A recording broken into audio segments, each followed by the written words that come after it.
함께 하나님의 말씀 보십니다. 오늘 이 거룩한 주일 아침에 우리에게 허락하신 하나님의 말씀은 신약성경 마태복음 제13장 44절에서 46절까지 말씀입니다. 제가 가지고 있는 성경책에는 신약성경 22페이지에 있습니다. 마태복음 13장 44절로 46절까지 말씀.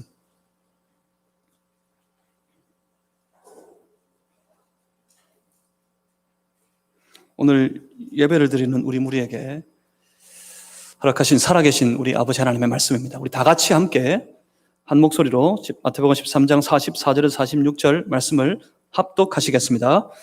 천국은 마치 밭에 감추인 보화와 같으니 사람이 이를 발견한 후 숨겨두고 기뻐하며 돌아가서 자기의 소유를 다 팔아 그 밭을 사느니라.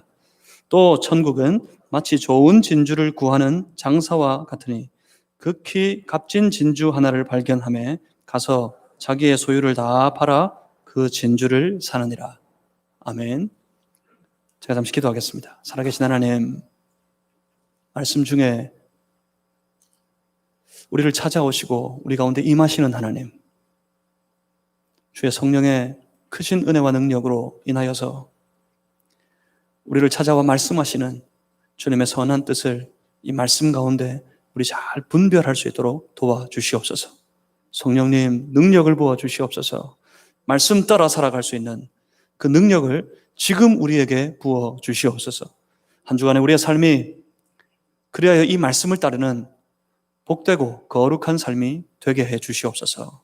성령이시여, 성령이시여, 지금 오시옵소서. 예수 그리스도 이름으로 기도하옵나이다. 아멘.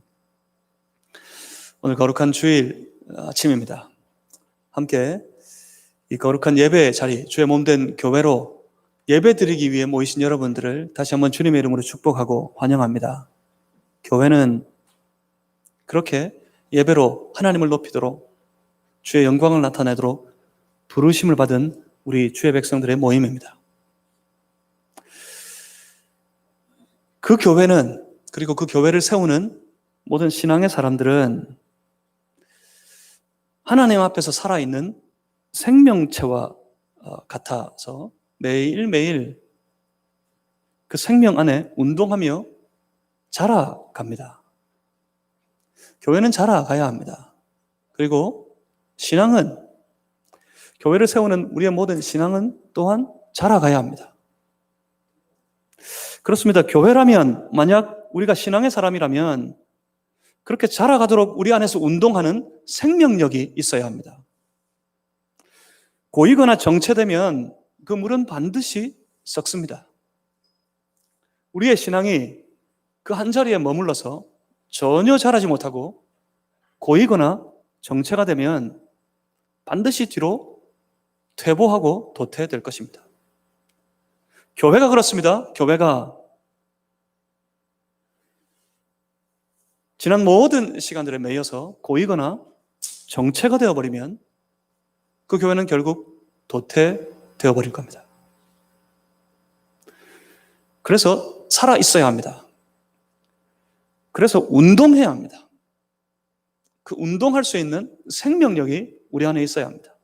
그 생명력으로, 우리 주님 불어넣어 주시는 그 놀라운 생명력으로 매일같이 깨어서 운동하는 우리 교회가 다 되시기를, 성도들 여러분의 신앙이 다 되시기를 주의 이름으로 축복합니다. 어떤 운동할까요? 국민체조할까요?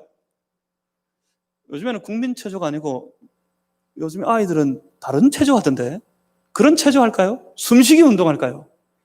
요새 운동하십니까? 그러면 숨쉬기 운동 말고는 뭐 잘 안 합니다 그러시던데, 어떤 운동하면 좋을까요? 우리가 함께 주님 불어 넣어주시는 그 생명력으로 모든 신앙의 사람들이 주의 몸된 교회가 매일매일 더욱 열심을 내어서 운동해야 되는 것 하나 있다면 그것이 바로 하나님 나라 운동입니다. 우리가 함께 하나님의 나라를 세워가기 위해 운동하고, 그리고 또한 그 나라를 확장하기 위해 운동하는 그런 교회, 그런 신앙의 사람들이 다 되실 수 있기를 주님의 이름으로 소망합니다. 꿈이 있었으면 좋겠습니다. 우리에게. 지난 우리 신앙의 모든 선배들이 가졌던 꿈, 이 땅에 주의 몸된 교회가 세워지고 이 땅에 주의 복음이 들어왔을 때 그 복음에 사로잡혀 감격스럽게 그 교회를 세워가면서 하나님 앞에 우리 신앙의 선배들이 간절히 부르짖고 외쳤던 그 꿈, 그 꿈으로 우리 함께 이 교회를 세워갔으면 좋겠습니다. 어떤 꿈입니까? 이 척박해져 버린 경남 땅, 다 쓰러지고 무너져가는 이 경남 땅, 이 땅을 주의 복음으로 회복시키는, 그래서 이 땅 가운데 하나님의 나라를 더욱 확장해가는 우리 마산제일교회, 그런 교회 되기를, 그런 교회 세우기를 우리 온 성도들이 함께 꿈꾸는 그런 교회이기를 주님의 이름으로 축복합니다. 꿈이 있는 자들은 살아있는 사람들입니다. 꿈이 있는 자들은 운동하게 되어 있습니다. 그 꿈을 이루도록 운동하게 되어 있습니다. 꿈이 있는 교회는 하나님 앞에 깨어있는 교회, 살아있는 교회, 운동하는 교회 될 수 있을 겁니다. 그래서 이 땅 가운데 우리가 더욱 하나님 나라 운동으로 그 나라를 확장해가는 교회 되기 위해, 그런 성도 되기 위해서는 먼저 부르심을 받은 우리가 그 나라의 영광과 그 나라에서만 누릴 수 있는 말할 수 없는 감격, 기쁨을 우리가 먼저 맛보아야만 될 겁니다. 그것이 무엇입니까? 하나님 나라 안에서만 누리는 그 영광, 그 영광 가운데 우리가 얻은 기쁨과 감격, 그것이 무엇입니까? 그건 세상에서는 누릴 수 없는 것입니다. 세상에서는 가질 수 없는 것입니다. 세상 사람들은 모르는 것입니다. 오직 예수 그리스도의 이름으로 그를 믿는 믿음 때문에 구원받은 하나님의 자녀들, 그들만 가질 수 있습니다. 그들만 누릴 수 있습니다. 그것이 바로 영원하신 우리 아버지 하나님과의 교제입니다. 하나님과 교통하고 하나님과 교제하며 그가 날마다 부어주시는 그 은혜의 꼴을 먹고 누리며 살아갈 때 그 감격, 그 기쁨, 그것을 우리가 먼저 맛보아야 합니다.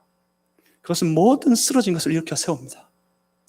하나님과 함께 더불어 교제하며 누리는 기쁨, 감격, 그로부터 얻는 은혜, 이것이 모든 죽었던 것까지 살려냅니다. 저는 대학 시절을 참 재미없게 보냈습니다. 저마다 이 캠퍼스의 시절, 대학 시절을 돌아보고 생각해보면 아련한 추억도 있고 그때 즐겼던 재미 한 가지씩 가지고 계실 텐데, 저는 대학 시절 전혀 생각해봐도 재미있는 거 아무것도 없었습니다. 그 흔해 빠진 미팅 한 번 해본 적 없습니다. 단 한 번도 미팅도 안 해봤습니다. 대학 다닐 때 연애 같은 거 전혀 할 줄 몰랐습니다. 하지 않았습니다. 뭐 했을까요? 오로지 공부만 했습니다. 죽기 살기로 공부만 했습니다. 그게 제 사명인 줄 알았어요, 그때. 고3 때보다, 고등학교 시절보다 대학 시절 저 더 열심히 공부했습니다. 사법시험, 그거 칠 거라고. 평균 하루에 4시간. 시험날이 다가오면 하루 2시간씩 자면서 공부했습니다. 새벽같이 일어나가지고 남들 새벽 기도회 갈 때 저는 새벽같이 제가 고시를 위해 합숙하는 방이 우리 과 안에 있었는데, 거기에서 저녁에 자고 깨서 일어나가지고 새벽에 성경책 펴고 말씀 묵상하고 큐티하고 난 다음에 바로 성경 덮고 하루 종일 공부했습니다.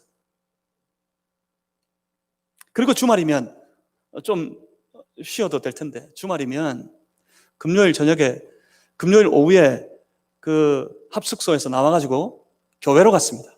부산에 있는 교회로 가서 저녁에 철야 예배부터 시작해서 거기서 거의 밤이 새도록 기도하면서 보냈습니다. 토요일 아침 일찍 교회로 가가지고 하루 온종일, 제가 사역자도 아닌데 주일 준비하면서 하루를 보냈습니다. 저녁 늦게까지 우리 청년들 만나고 청년들과 함께 교제하고, 그러면서 주일 새벽부터 교회 안에서 살았습니다. 하루 온종일 예배드리고 기도하고 주변에 살피고 청소하고 쓰레기 버리고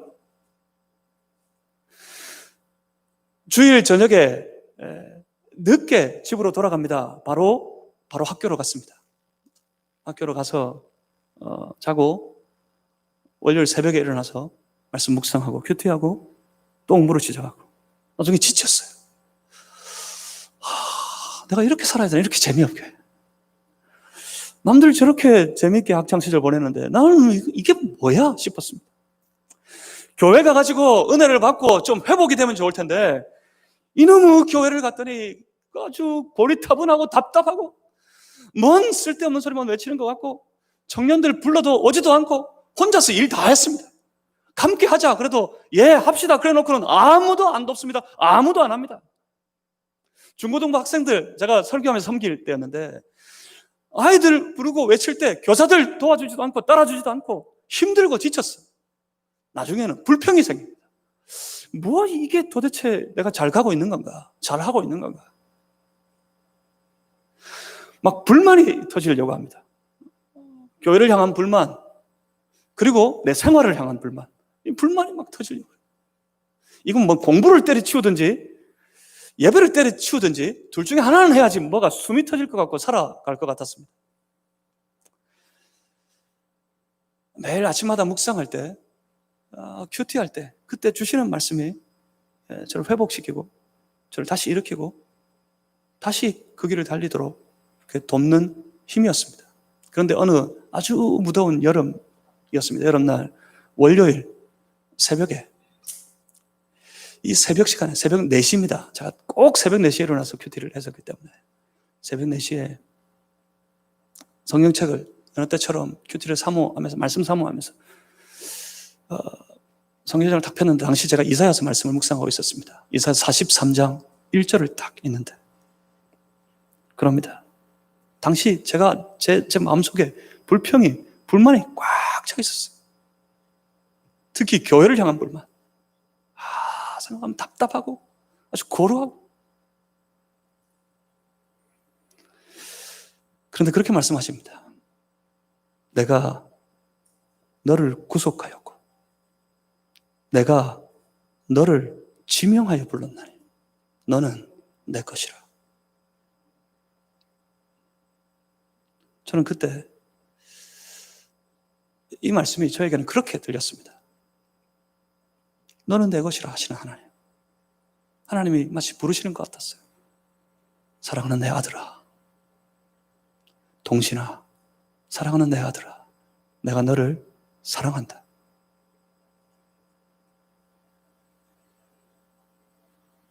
저는 그때 그 주님의 음성을 잊을 수가 없습니다. 울었습니다. 43장 2절을 못 넘어가겠어요. 참을 울었습니다. 슬퍼 우는 건 아닙니다, 당연히. 너무 감격스러워서, 너무 기뻐서 울었습니다. 주님 내게 오셔서 나를 자기 자녀 삼아주시고 자기를 다 버리셔서라도 나로 하나님 앞에 인도하시고 하나님 만났고 그 하나님이 내게 말씀하십니다. 내가 너를 사랑하노라.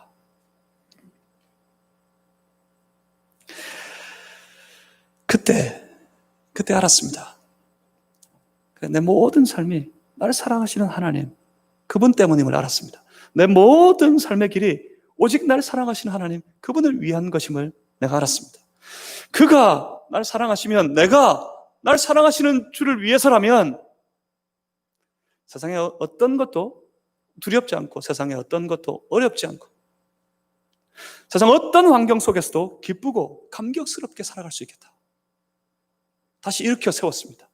다시 일어섰습니다. 그때 그 기쁨, 그때 누렸던 그 이후로 날마다 하나님과 더불어 말씀 안에서 교제하며 살아가는 하루하루의 기쁨, 이 기쁨은 세상에서 얻을 수 있는 것들과 세상에서 경험할 수 있는 것들과는 도무지 비교도 되지 않는 것이었습니다. 친구들이 미팅하면서 연애하면서 여자친구 만난다고 그렇게 즐거워할 때 그런 것들은 저에게 전혀 어떤 재미도 어떤 흥미도 어떤 기쁨도 되지 못했습니다. 제가 공부하는 자리, 이제 앞서서 공부하는 자리에 제 앞에 선배가 사법고시를 합격하고 당시 군 법무관으로 들어가 있을 때였습니다. 그 선배가 아주 선명하게 새겨놓은 두 줄의 글이 있었습니다. 나는 내 신분의 수직 상승을 위해서 공부한다. 어떤 때는 그거 보면서 도전되기도 했습니다. 그렇지만 주님과의 만나 누리는 그 교제, 그 기쁨 안에서 그것, 내 신분이 세워지고 높아지고 내가 잘 나가고 잘 되는 것, 그거 아무것도 아니었습니다. 그렇습니다. 성도는 하나님과 함께 누리는 그 교제의 기쁨 속에 살아가는 사람들입니다. 그 기쁨을 세상 그 어떤 것과도 도저히 비교할 수 없고 바꿀 수 없습니다. 그래서 세상 것 다 버리고 오직 주의 나라를 세워가고 그 나라를 확장해가는 운동으로 살아가는 사람들, 그들이 바로 예수님 만난 주의 거룩한 자녀들입니다. 우리는 어떻습니까? 우리가 어떠해야 되겠습니까? 우리 모두가 다 그 기쁨을 하나님 안에서 하나님 만나고 하나님과 더불어 교제하며 그 안에 말할 수 없는, 세상의 어떤 것과도 견줄 수 없는 기쁨을 날마다 누리는 그런 교회, 그런 성도가 다 되실 수 있기를 주님의 이름으로 소망합니다. 돌아보면 주께서 먼저 하셨어요. 이걸 주께서 먼저 기뻐하셨습니다. 주가 기쁘셔서 먼저 이 일을 우리 안에 행하셨습니다. 우리를 주께서 사랑하셨습니다. 사랑하셔서 우리 한 사람 한 사람을 볼 때, 우리 주의 백성들을 바라보실 때 우리 주님의 마음에 기뻐하시기를 마치 우리가 보배처럼 보였습니다. 오늘 성경에 말씀에서 보시겠지만 우리가 값진, 세상 어디에서도 구할 수 없는 값진 진주처럼 보였습니다. 그래서 자신의 모든 것을 버리셨어요. 그 진주를, 그 보배를 얻기 위해, 그 보배를, 그 진주를 구하기 위해 자기 모든 것을 버리셨습니다. 무엇까지 버리셨습니까? 자기 생명까지 버리셨습니다. 그래서 그 빚값으로 우리를, 그 보배와도 같은, 그 희귀한 진주와도 같은 우리를 주께서 먼저 사셨습니다. 그렇게 우리는 주의 소유가 되어버린 겁니다. 자신의 모든 것을 버리신 예수 그리스도, 그가 우리를 위하여 먼저 그렇게 행하셨습니다. 그 안에, 바로 그 위에 하나님 나라가 세워지는 겁니다. 오늘 본문은 이 하나님 나라에 관하여서 예수님께서 주시는 두 가지의 비유의 말씀에 관한 것입니다. 먼저는 44절입니다. 44절 말씀을 우리 다 같이 한 번 더 읽어보겠습니다. 천국은 마치 밭에 감추인 보화와 같으니 사람이 이를 발견한 후 숨겨두고 기뻐하며 돌아가서 자기의 소유를 다 팔아 그 밭을 사느니라. 아멘. 먼저는 이 천국이, 이번에는 그 하나님의 나라가 마치 밭에 감추어져 있는 보화, 보물과 같다, 그렇게 말씀하십니다. 이건 당시에 관례적으로, 습관적으로, 문화적으로 행해지던 일들을 빗대어서 예수님께서 비유하신 것 같습니다. 당시에는 은행이 없었습니다. 은행도 없었고 도적대가 늘 쳐들어와가지고 그렇게 애써서 모아두었던 모든 재물들을 일시에 삽시간에 다 강탈해 가 버리기도 했습니다. 정부는 그 세금이라는 명목으로 강제 징수를 하는데 그거 감당하기가 정말 어려웠습니다. 그런가 하면 이방의 외적들이 수시로 쳐들어옵니다. 수시로 쳐들어와서 침입해 와서 집안에 있는 모든 값진 것들을 다 앗아가 버렸습니다. 그래서 자기 재산 보호하기 위해서 은행도 없고 세상에 주변에 어떤 누구도 믿을 수 없겠고, 그래서 집안에 두어서는 도저히 안 되겠고, 그래서 방법이 뭐가 있겠어요? 방법은 자기 밭에 가가지고 아무도 모르게 밭에 가서 땅을 파서 그 값진 것, 집에 값진 것들, 그 귀한 재산들, 그걸 파묻어 넣었습니다. 파묻어 두고 거기에 딱 덮어서 누구도 모르게, 누구도 알아채지 못하게 거기 두고 당시에 생활하곤 했습니다. 그런데 사람이 어떻습니까? 잊어먹어요. 거기에 뭘 넣어둔 것을 잊어먹어요. 또 어떻습니까? 어디에 넣어둔지 표시를 정확하게 안 해둬서 다 잊어먹어요. 그래서 종종 그 땅을 소작하는 사람들이에요. 종종 이게 율법에도 합당하게 허락된 것이 아니지만 사람들이 그 땅을 당시에 수시로 사고 팔고 했어요. 소작하는 사람들이 땅을 파다가 그걸 발견했어요. 그걸 몰래 덮어두고 쫓아가가지고 자기 재산 있는 거 없는 거 다 끌어모아 다 그 땅 주인한테 주고 땅을 삽니다. 그 안에 있는 그 보물을 받기 때문에. 그것과 같다. 그렇습니다. 그 안에 있는 그 보물. 그렇습니까? 밭에 감추어진 보물, 아무도 모르는 보물과 같을까요? 우리가 사는 하나님의 나라가, 이 천국이 과연 그럴까요? 돌아보니까 우리 다 아는데 우리 중에 모르는 사람 누가 있습니까? 이 영원한 천국이, 이 하나님의 나라가 하나님과 더불어 교제하고 하나님 부어주시는 은혜 가운데 살아가는 하루하루의 삶의 이 기쁨과 이 감격이 우리에게 다 알려져 있는데 우리 중에 모르는 사람 아무도 없는데 이게 감추어져 있다고요? 이게 아무도 모르는 비밀스러운 보물과 같은 거라고요? 그렇습니까? 그런데 과연 저 세상을 향해 봤더니 그렇습니다. 다 아는 것 같은데, 모두에게 알려져 있는 것 같은데, 세상 어떤 사람도 이 귀한 보배를, 이 보물을, 이 보화와 같은 하나님의 나라를 아무도 모릅니다.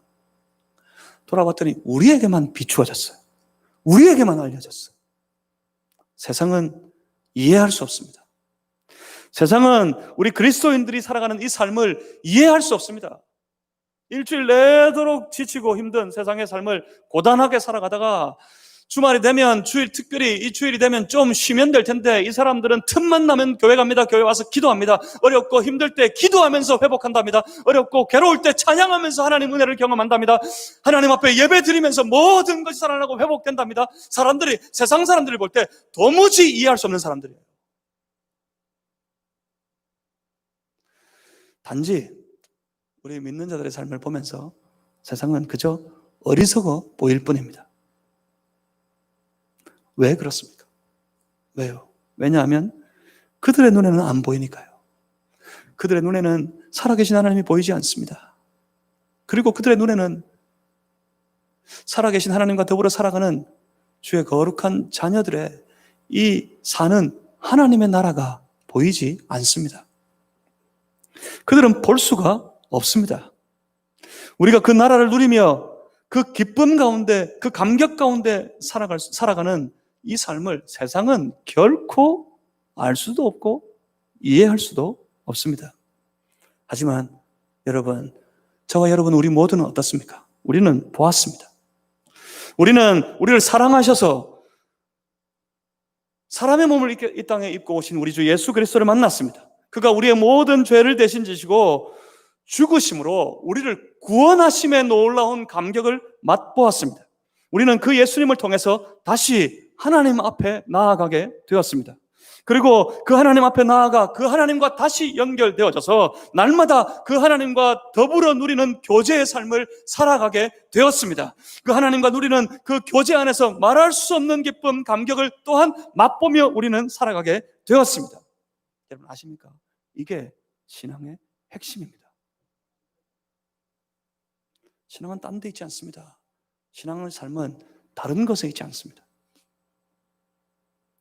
세상 죄에서 구원받아 하나님의 거룩한 자녀로 회복되어지고 그 자녀들만이 누릴 수 있는 하나님과의 교제, 그 교제 안에서 그 교제를 누리면서 말할 수 없는 기쁨, 말할 수 없는 감격 속에 살아가는 삶, 이것이 우리의 신앙의 삶의 핵심입니다.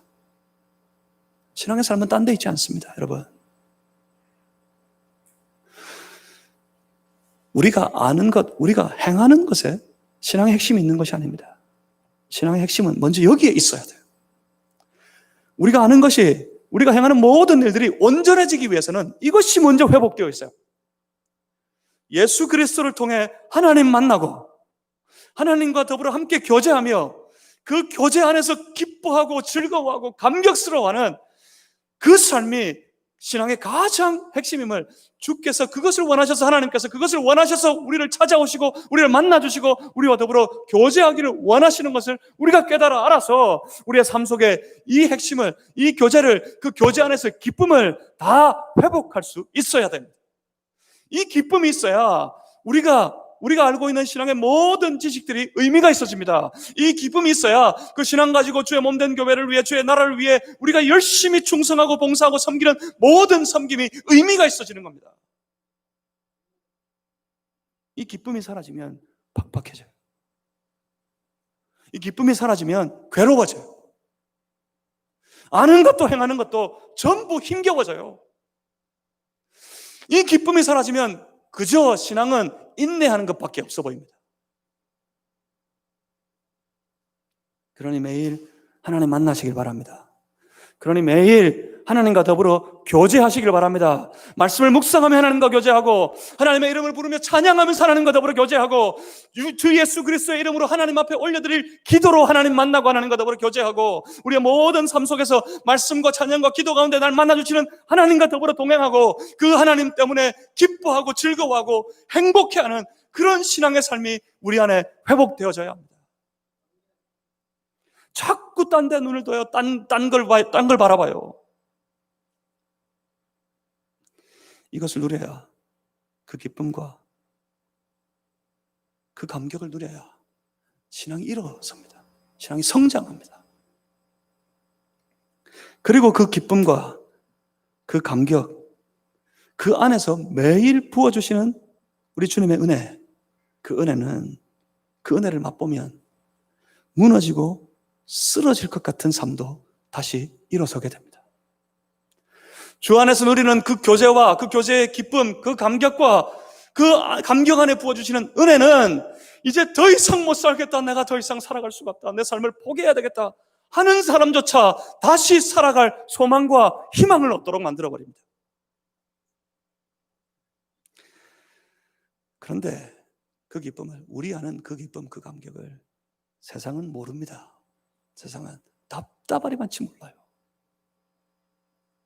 하나님 나라가 주는 그 감격, 그들에게는 철저하게 그렇게 감추어져 있습니다. 그런데 그 감격과 그 기쁨을, 그 영원한 생명, 보물과도 같고 보화와도 같은 그 생명의 삶을 발견한 사람들, 그 보물과도 같은 하나님의 나라를 발견한 사람들, 그들은 어떻게 합니까? 그들은 그 땅을 파다가 발견했어요. 발견하면 바로 묻어버립니다. 아무 일 없었다는지 탁탁 덮어버립니다. 왜? 빼앗기기 싫어서. 그래서 기쁨 가운데 급하게 달려갑니다. 집으로 급하게 뛰어갑니다. 오늘 말씀 그대로 기뻐서 마음에 벅찬 감격, 기쁨 가지고, 설렘 가지고 집에 가가지고 집에 있는 것 이것저것 다 끌어모아서 다 팔아버립니다. 다 팔아버리고 달려가서 그 밭을 그 값으로 사버립니다. 왜요? 무엇 때문에요? 비교할 수 없는, 어떤 것과도 바꾸고 싶지 않은, 그리고 누구에게도 빼앗기고 싶지 않은 값진 보물을 발견했기 때문입니다. 천국의 하나님 나라의 감격을 맛본 사람들, 그래요, 그 사람들은 다 팔아버립니다. 그 보배로운 천국을, 그 하나님 나라를 소유하고 싶어서 말입니다. 여러분 다 팔아보셨습니까? 다 내려놓으신 경험이 있으십니까? 그 값진 보배를 아무 대가 없이 공짜로 얻을 수 있겠다 하는 오해와 착각을 버리셔야 합니다. 믿음은 우리가 아무 일 하지 않고 우리에게 아무 대가 없이 우리에게 찾아온 것, 어느 날 갑자기 우리가 얻은 선물인 것 같은데, 그 선물을 누리고 사는 삶, 그 선물 가지고 그 하는 보배를 소유하고 살아가는 삶은 그렇게 값싸지 않습니다. 공짜 아닙니다. 여러분 오해하지 마십시오. 하나님 나라를 거저 날로 먹으려고 하지 말란 말입니다. 어떻게 해야 됩니까? 그 귀한 것, 그 값진 것 내가 영원히 소유하며 살아가기 위해 내가 가진 모든 것들을 다 버릴 수 있어야 됩니다. 그러면 이제 큰일 납니다. 직장도 때려치우고 뭐 집에 있는 재산도 다 팔았다, 논밭 다 팔아다가 교회 갖다 바치고 교회 와서 1년 365일 합숙하면서 그렇게 살아란 말일까? 그런 말이면 큰일 나겠지요. 이제 여기서 신목사 바로 이단되는 겁니다. 여러분 다 바로 막 신고하고 재소하고 막 이단이라고 교회 다 떠나고 그러겠죠. 근데 그것보다 더한 겁니다. 실상은 그런 것이 아니지만 그것보다 더한 겁니다. 다 버린다는 것, 그건 먼저 내가 그렇게 좋아하고 따르던 세상의 모든 것들을 향한 마음, 그 마음을 다 버려야 된다는 말입니다. 세상에서 제일 귀하게 여기던 그 모든 가치, 그걸 다 버려야 됩니다. 여러분의 삶에 제일 가치 있는 게 뭐예요? 여러분 가장 가치 있다고 여기는 게 뭡니까? 돈?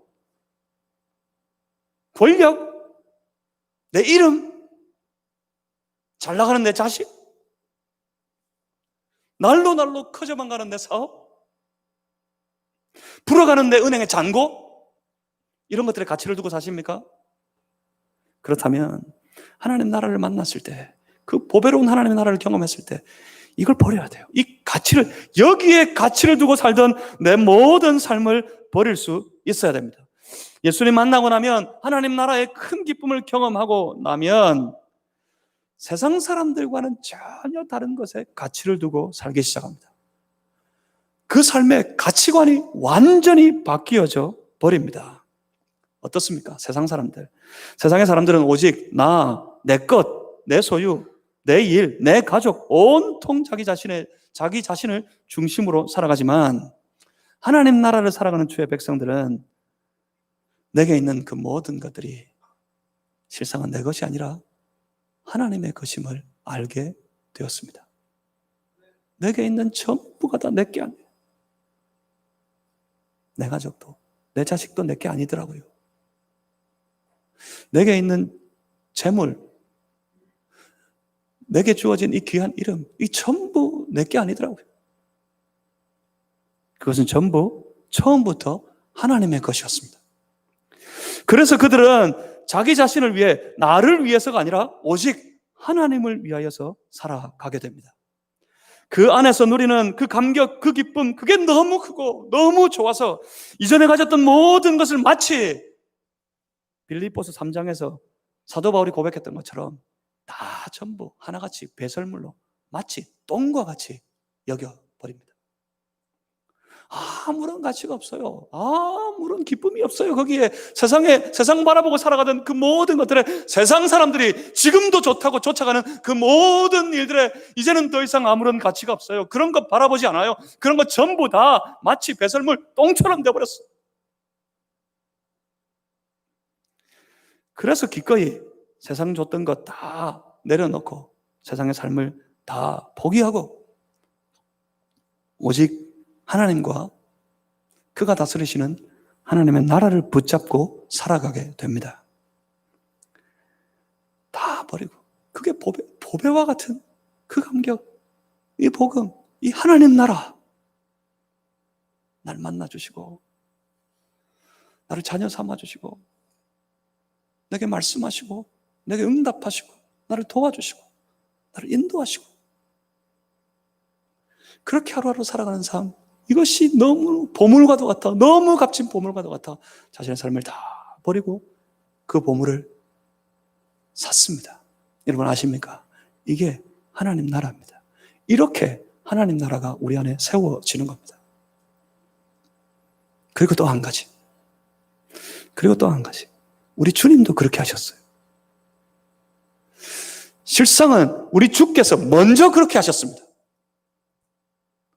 45절 말씀을 보시면 다시 비유로 말씀하십니다. 천국, 곧 하나님의 나라는 값진 진주를 구하는 장사와 같다. 진주가 아닙니다. 진주를 구하는 장사와 같다 합니다. 그러니까 이 장사, 다른 말로 하면 상인입니다. 상인. 사람들이 본문의 말씀을 44절부터 46절까지 말씀을 읽을 때 본문의 구조가 너무 유사한 것 같아서 앞에는 보아라 그랬으니 45절, 46절 읽으면서는 사람들이 진주를 봅니다. 안 그래도 진주 좋아하는데, 여러분 진주 너무 좋아하지 마세요. 우리 교회 진주도 있는데 그 진주는 좋아하셔도 되고, 이 뭐 보물, 이 진주 목걸이 이런 건 너무 좋아하지 마세요. 그거 좋아해가지고 성경을 볼 때 자꾸 이 진주 봅니다. 야, 얼마나 희귀한 진주기에 이게 이 진주가 천국이라고 그러시는 걸까 하고 봅니다. 그런데 가만히 보니까 그게 아니에요. 이 진주가 천국이라 하시는 게 아닙니다. 본문은 45절, 46절은 좀 틀립니다. 구조가. 그 진주가 아니라 진주를 구하는 장사라고요. 그 상인과 같다고요. 그러니까 뭘 봐야 됩니까? 진주를 보는 눈을 돌려가지고 그 장사를 봐야 돼요. 상인을 봐야 돼요. 그래야 예수님 지금 비유로 말씀하시는 하나님 나라가 보이기 시작할 겁니다. 그 눈을 가지고 45절, 46절 본문 말씀을 다시 한번 읽어보겠습니다. 45절, 46절입니다. 함께 읽겠습니다.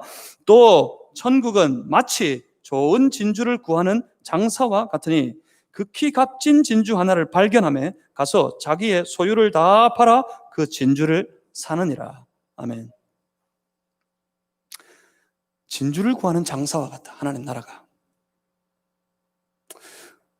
어느 장사가, 진주 장사가 두루두루 진주를 찾아 전국을 헤맵니다. 좀 더 좋은 진주, 좀 더 귀한 진주 찾기 위해 전 세계를 누빕니다. 배를 타고 누빕니다. 어느 날 어느 곳에서 희귀한 진주를 발견했어요. 이전에 보지도 못한 값진 진주를 발견했습니다. 그래서 이 장사는 그 진주를 사야 되겠게 자기에 있는 것, 이전에 소유하고 있던 진주 다, 이전에 소유하고 있던 모든 값 나가는 것 다 팔아가지고 지금 그 진주를 덥석 사버렸습니다. 마치 천국이 그 장사와 같다. 그렇게 말씀하십니다. 저는 이 본문의 말씀을 보면서 이 장사가, 과연 이 장사가 누구일까를 생각해 봤습니다. 장사가 누굴까요? 저는 이 본문의 말씀을 묵상하면서 우리를 그렇게 귀하게 여기시고 우리를 사랑하시는 지금 말씀하고 계신 우리 주 예수 그리스도가 보입니다.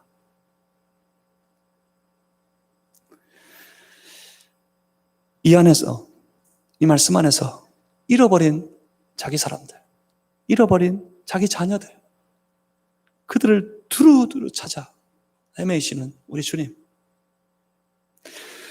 우리를 찾았을 때 자기의 모든 것을 버리고서라도 우리를 구하신, 우리를 값주고 사신 우리 주 예수 그리스도, 그 주님의 심정이 느껴집니다. 우리 주님은 부르고 계셨습니다. 우리 하나님은 처음부터 부르고 찾고 계셨습니다.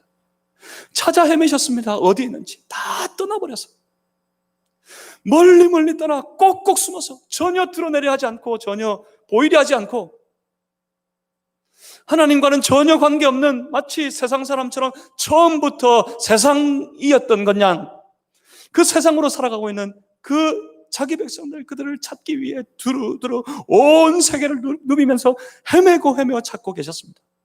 부르고 계셨습니다. 부르고 외칩니다. 그 찾는 발길이 두 발이 다 부르터버렸어요. 온 몸이 만신창이가 돼버릴 정도였습니다. 부르다가 지쳐 그 목이 메어버릴 정도였습니다. 그가 우리를 부르실 때 어떻게 부르십니까? 사랑하는 내 아들아, 사랑하는 내 딸들아, 내가 너희를 사랑한다. 내게로 돌아오라. 내게로 돌아오라. 그런데 어떻게 그렇게 꼭꼭 숨어버렸는지, 절대로 돌이키려 하지 않는 그 사람들, 그 백성들. 하지만 하나님은 끝까지 추적하셨습니다. 끝끝내 추적하셔서 찾아내셨습니다. 발견하셨습니다. 발견하셨기에 그 보배와도 같은 내 자녀, 값진 희귀한 진주와도 같은 내 사랑하는 아들, 내 딸들을 발견하시고는 우리 주님은 다 버리셨어요. 다 내어버리셨습니다. 어디까지요? 자기 생명까지. 자기 생명까지 내어주시고, 어디에서? 십자가에서 피를 다 쏟으시고 물까지 쏟으시고, 그래서 그 값으로, 그래서 우리 말하지 않습니까? 피값으로 사신 백성이 됐다고. 그래요. 그 값을 지불하시고 그 귀한 보혈의 값을 다 치르시고 난 다음에 우리를 사셨습니다. 그래서 말씀하신 거예요. 아들아, 너는 내 것이라. 너는 내 것이라.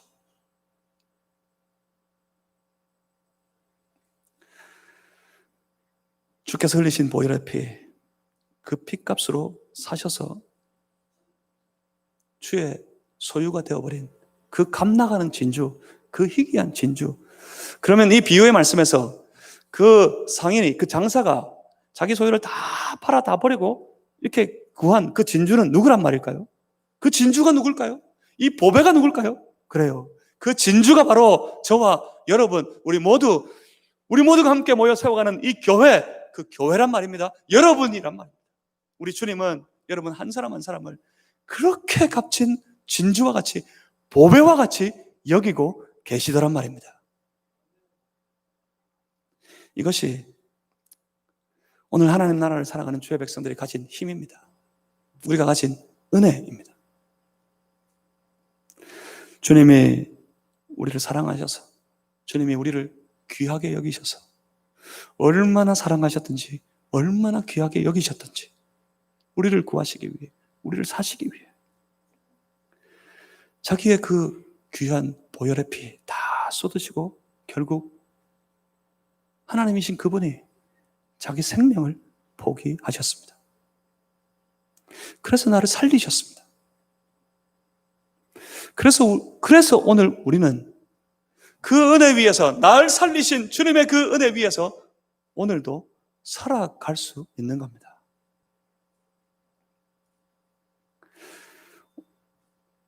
주 예수 그리스도의 부르심을 받아 하나님의 소유가 된 하나님의 거룩한 자녀 여러분도 우리 주님 먼저 그렇게 하신 것처럼 여러분도 그 하나님 안에서 이 보배와도 같은, 이 보물과 같은, 세상 어떤 것과도 비교할 수 없고 바꿀 수 없는 이 하나님의 나라를, 이 하나님의 나라의 기쁨을, 맛을 한번 다 보실 수 있기를 주의 이름으로 축복합니다. 그래서 우리도 버립시다. 주님 자기 생명 버리신 것처럼, 그 값진 진주를 마시려고 자기 생명 버리신 것처럼 우리도 세상 줬던, 세상을 구하던 그 모든 이전의 삶을 다 내려놓고 다 버리고 세상에서 귀하게 여기던 것 다 포기하고 귀하고 보배로운 하나님의 나라를 소유한 채 날마다 하나님과 더불어 함께 이 하나님의 기쁘고 감격스러운 나라를 매일같이 하루하루 다 살아가는 저와 여러분 모두가 되시기를 주님의 이름으로 축복합니다. 하나님이 지금도, 우리 주께서 지금도 그렇게 우리를 존귀하게 여기시고 우리를 사랑하십니다. 우리와 함께 하실 겁니다. 우리에게 기쁨 주실 겁니다. 기도하겠습니다. 살아계신 아버지 하나님, 하나님의 나라를 세우시는 그 나라를 세우시기 위해 자기 백성들을 친히 찾아오셔서 자기의 생명 다 버려 그 보혈의 피값으로 우리를 사신 주님, 주님의 소유가 되었고 주님의 소유가 되어 하나님과 더불어 매일같이 함께 더불어 교제하며 살아가는 그런 자녀로 우리를 세워주신 것 생각할 때마다 감사합니다. 하나님 감사합니다. 우리를 만나주신 것 감사합니다. 우리와 더불어 교제하시니 감사합니다. 우리 안에 그 교제로 말미암아 우리는 기쁨과 감격을 맛보게 하신 것 감사합니다. 잃었다면 회복하게 하실 줄 믿고 감사합니다. 지금 그 기쁨 가운데 살아간다면 결코 결단코 주님 앞에서는 그날까지 기쁨을 잃지 않을 것을 믿고 하나님 앞에 감사합니다. 주여, 우리 안에 하나님 나라를